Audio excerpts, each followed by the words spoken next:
What a difference a year makes. Last summer, the Bulls had to make the decision to trade their franchise player and enter a rebuild. A lot of people thought the Bulls should have made this decision earlier than they did. But going into the 2018-19 season, the Bulls are looked at as having one of the top young cores in the league. They have around 6 or 7 core players under the age of 24. The one with the highest ceiling, though, is the former 7th overall pick Lauri Markkanen. A year after the Butler trade, it's clear that Markkanen was the best player the Bulls got from it. He was one of the best rookies last year. He is more athletic than most scouts expected him to be. Markkanen was aggressive from the get-go, as he had no problem letting it fly from three-point range. He has the mobility and fluidity of a perimeter player and can handle the rock and get by his defender off the dribble. It was truly remarkable to see Markkanen showcase his overall game in his rookie year. His defense is a work in progress, but he did show the ability to defend from time to time. Fred Hoiberg needs to put an emphasis on getting him the ball more and look at him as the #1 option on offense. Zach LaVine came back from his ACL injury in January, and he definitely had his ups and downs in the 24 games he played. But it was clear that his bounce and explosiveness were back, which was the concern coming back from that injury. I believe his low shooting percentage was due to him trying to make too much happen in his limited minutes on the court. With his return behind him and the whole summer in training camp to work with, I expect LaVine to build off the year he had before he got hurt in Minnesota, where he averaged around 19 points, 3 assists, and 3 rebounds on 46% shooting from the field and 39% from 3. The last part of the Butler trade was Chris Dunn, who bounced back from a horrible rookie year and had an encouraging sophomore season. The reset button is just what Dunn needed after playing 1 year in Minnesota. He showed some improvements on the offensive end, but he needs to be a more consistent jump shooter. Playmaking and defense comes natural for Dunn. That's where he hangs his hat on. I wouldn't be surprised if Dunn ends up being on the all-defensive team a couple of times in his career.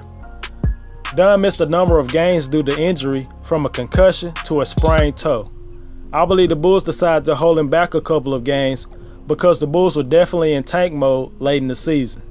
The Bulls were on the right track after the season ended, but with the 6th overall pick this year, gave the Bulls even more reason to be optimistic for the future.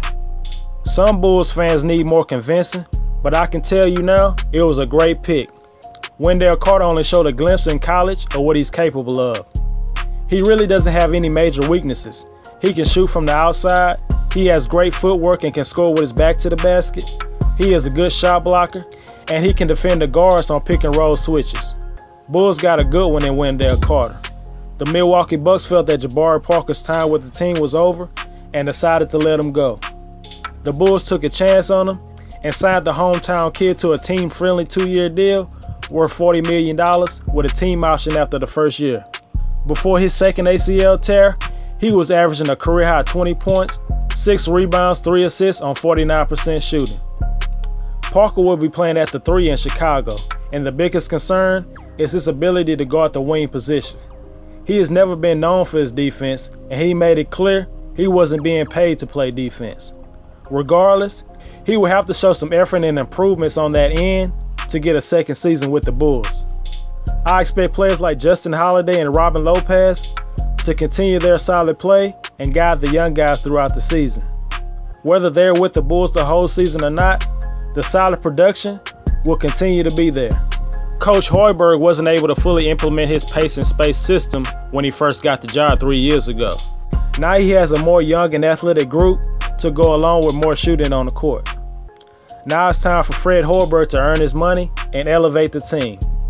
With Holiday guaranteed to get minutes off the bench, the other wing position could be between Denzel Valentine, rookie Chandler Hutchinson, or Antonio Blakeney. I'm sure it will be a good battle in training camp to see who will get that spot. Bobby Portis is going into his last year of his contract, and he might not get the playing time he deserves this upcoming year because of them drafting Wendell Carter. I don't think the Bulls will try to re-sign him early in free agency next summer because of the big-time free agents that will be available. Portis may decide to sign elsewhere to get more opportunities to play. I believe Portis and Robin Lopez will be on the trading block this season. There's a lot of potential with this young team. I believe they will get some wins against great teams and have losses against bad teams. I don't expect the Bulls to make the playoffs this year, but I do expect them to be in the playoff hunt throughout the whole season.